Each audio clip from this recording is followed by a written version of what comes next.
اعوذ باللہ من الشیطان الرجیم بسم اللہ الرحمن الرحیم وَلْتَكُن مِّنكُمْ أُمَّةٌ يَدْعُونَ إِلَى الْخَيْرِ وَيَأْمُرُونَ بِالْمَعْرُوفِ وَيَنْهَوْنَ عَنِ الْمُنكَرِ وَأُولَئِكَ هُمُ الْمُفْلِحُونَ.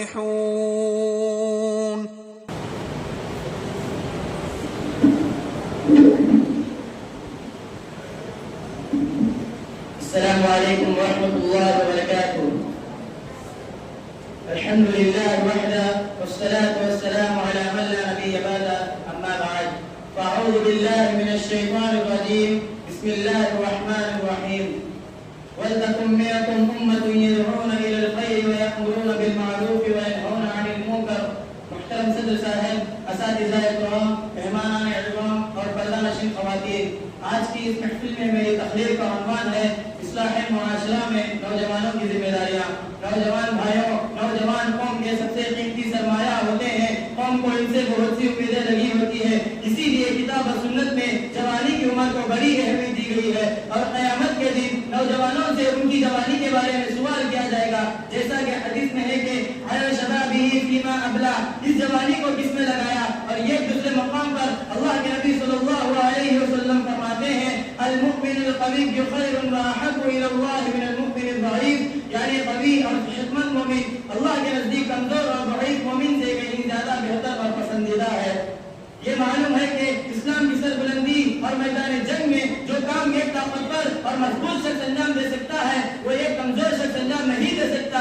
اس لیے مسلم نوجوانوں کی ذمہ داریاں اپنے معاشرے اور ملک میں کافی بڑھ جاتی ہیں. جب یہ بیدار ہوتے ہیں تو قوم و ملت میں عروج و اقبال کا دورہ ہوتا ہے، اور جب یہ سو جاتے ہیں تو پورے قوم سو جاتی ہے اور پستی و زوال کی شکار ہو جاتی ہے. اس لیے حق کی آواز بلند کرنا مسلم نوجوانوں کی سب سے بڑی ذمہ داری ہے. اگر مسلم نوجوانوں نے اپنی ذمہ داریوں کو سمجھ کر اس کا حق ادا کر دیا تو یقین جانیے کہ آج دنیا میں انقلاب برپا ہو سکتا ہے. جوانوں، یہ سلائے آ رہی ہے آپ اشاروں سے، جوانوں یہ سلائے آ رہی ہے آپ اشاروں سے، چٹانیں چور ہو جائیں جو ہو آج میں سفر پیدا. معزز حضرات، آج دشمن طاقتیں اسلام اور مسلمانوں کو ختم کرنے کے در پہ ہیں. ایسے پرفتن دور میں پوری امت مسلمہ بالخصوص نوجوانوں پر کچھ ذمہ داریاں عائد ہوتی ہیں، جن میں سب سے پہلی ذمہ داری امر بالمعروف والنہی عن المنکر کی ہے، جو بہت ہی اہم فریضہ ہے. اگر اس ذمہ داری کا احساس کسی قوم سے ختم ہو جائے تو جان لیجیے وہ قوم اللہ کی لعنت کی مستحق ہو جائے گی اور تباہی و بربادی، نیز فتنہ و فساد اس کا مقدر بن جائے گا. قرآن و سنت میں بھی اس کی بڑی تاکید کی گئی ہے، جیسا کہ اللہ رب العالمین کا فرمان ہے وَلْتَكُن مِّنكُمْ أُمَّةٌ يَدْعُونَ إِلَى الْخَيْرِ وَيَأْمُرُونَ بِالْمَعْرُوفِ وَيَنْهَوْنَ عَنِ الْمُنكَرِ، کہ تم میں سے ایک ایسی جماعت ہونی چاہیے جو لوگوں کو بھلائی کا حکم دے اور برائی سے روکے. دوسری ذمہ داری جو عائد ہوتی ہے وہ یہ ہے کہ آج پوری دنیا بالخصوص ہندوستان میں بہت سی اسلام دشمن تحریکیں نئے نئے فتنے اٹھا رہی ہیں. ہم ایسی تحریکوں کا سطحی اور جانبدارانہ نہیں بلکہ تحقیقی اور معیاری مطالعہ کریں اور اسلام کے خلاف ان کے پروپیگنڈوں اور حملوں کا دفاع کتاب اور سنت کی روشنی میں کریں اور اپنے قول و عمل میں جامعیت پیدا کر کے پوری دنیا میں اسلام کی حقانیت اور سچائی کا جھنڈا لہرائیں. تیسری ذمہ داری سماج اور معاشرے میں اخلاقی قدروں کو فروغ دینے کی ہے.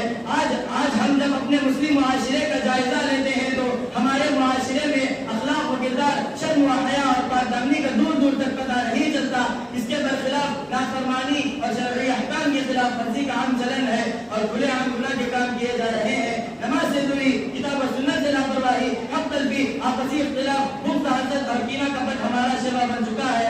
غرض یہ کہ ہمارا معاشرہ مختلف قسم کی بھیانک بیماریوں کا شکار ہے. اب یہ سوال پیدا ہوتا ہے کہ کیا ہمارا معاشرہ اسی طرح برائیوں میں مبتلا ہو کر برباد ہوتا رہے گا اور مصیبتوں میں گھیرا رہے گا؟ کیا اس کا کوئی علاج اور مداوا نہیں؟ لہٰذا ضرورت اس بات کی ہے کہ مسلم نوجوان اٹھیں اور اسلامی تعلیمات سے آراستہ اور پیراستہ ہو کر آگے بڑھیں اور معاشرے کی تمام قسم کی خرابیوں کو اپنے عزم مصمم اور عمل پیش کے ذریعہ ختم کریں. یقین محکم عمل پیش محبت فاتح عالم، یقین محکم عمل پیش محبت فاتح عالم. جہاد زندگانی میں ہے یہ مردوں کی شمشیریں. نوجوان ساتھیوں، چوتھی ذمہ داری جو عائد ہوتی ہے وہ یہ ہے کہ ہماری نگاہیں زمانے کے بدلتے تیور پر ہو اور ہم وقت کے تقاضوں کو سمجھیں.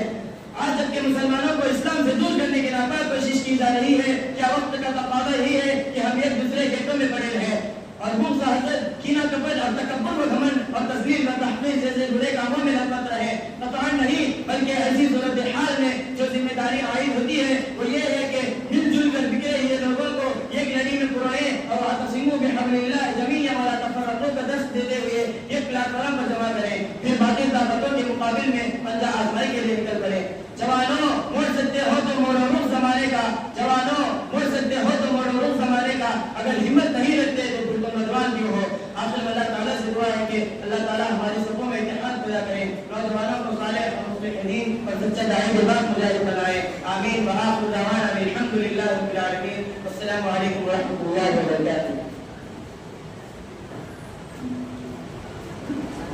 وعلیکم السلام ورحمۃ اللہ وبرکاتہ. عبد الوہاب بن